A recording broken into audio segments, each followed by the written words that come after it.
पण महत्वाचं म्हणजे हा फुगा फोडणं गरजेचं आहे की हे सगळं खोटं आहे, थोटांड आहे. 2 वर्षामध्ये या महाराष्ट्रात अनेकदा आपण ओरडलेलो आहे, अनेकदा आपण आंदोलन केलेले आहेत. 2 मंत्री असे आहेत, एक मला वाटतं पालकमंत्री बनवले तिथे, गद्दार त्यांचं नाव आहे, आडनाव काय?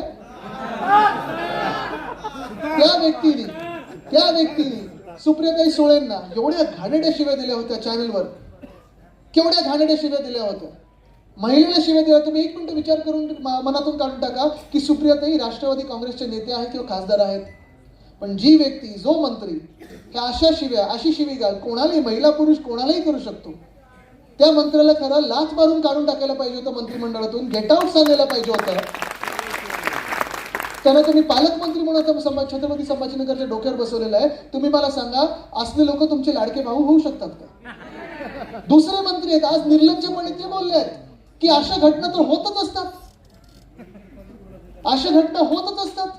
अरे तुमच्यावरच एवढे भयानक आरोप झाले होते की उद्धव साहेबांना तुम्हाला काढायला लागलं होतं, गेट आउट सांगायला लागलं होतं. माहिती ना कोणाबद्दल बोलतो मी? आज काय स्टेटमेंट दिलं आज की काल की आंदोलन योग्य नाहीत, अशी घटना होत असतात. अरे होत असतात. महिलांवर अत्याचार होतोय, महिलांवर बलात्कार होतोय, त्यांना फाशी द्या, अशी आंदोलने तुम्ही केली पाहिजेत. हा कुठचा निर्लज्जपणा आहे की अशी घटना होत असतात कारण तुम्हाला फाशी होईल म्हणून?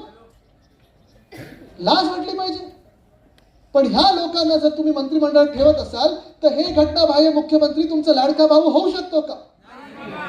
तिसरी गोष्ट तुम्हाला विचारतो, आणि हे मी आधी पण बोललेलो आहे, त्यांचा जो मित्र पक्ष आहे किंवा त्यांच्या मागे जी महाशक्ती उभी आहे भाजपा, त्यांचे लोक किती सांगायचे, प्रधानमंत्री महोदय स्वतः ज्या रेवणण्यासाठी गेले होते प्रचाराला, 2,500 महिलांवर त्यांनी अत्याचार केला, बलात्कार केला, त्यांचे व्हिडिओ काढलेले आहेत, त्या रेवणण्यासाठी प्रचार करणारी भाजप तुमचा लाडका भाऊ होऊ शकतो का? बिल्किस बानोवर ज्यांनी रेप केला होता, बलात्कार केला होता, त्यांच्या बलात्कारांना जेलमधून बाहेर काढून त्यांचं औक्षण केलं, त्यांना हार घातलंय आणि प्रचारात फिरवलं.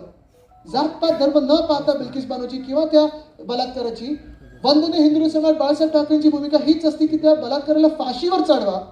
त्या बलात्कारांचा सत्कार करणारा भाजप तुमचा लाडका भाऊ होऊ शकतो का?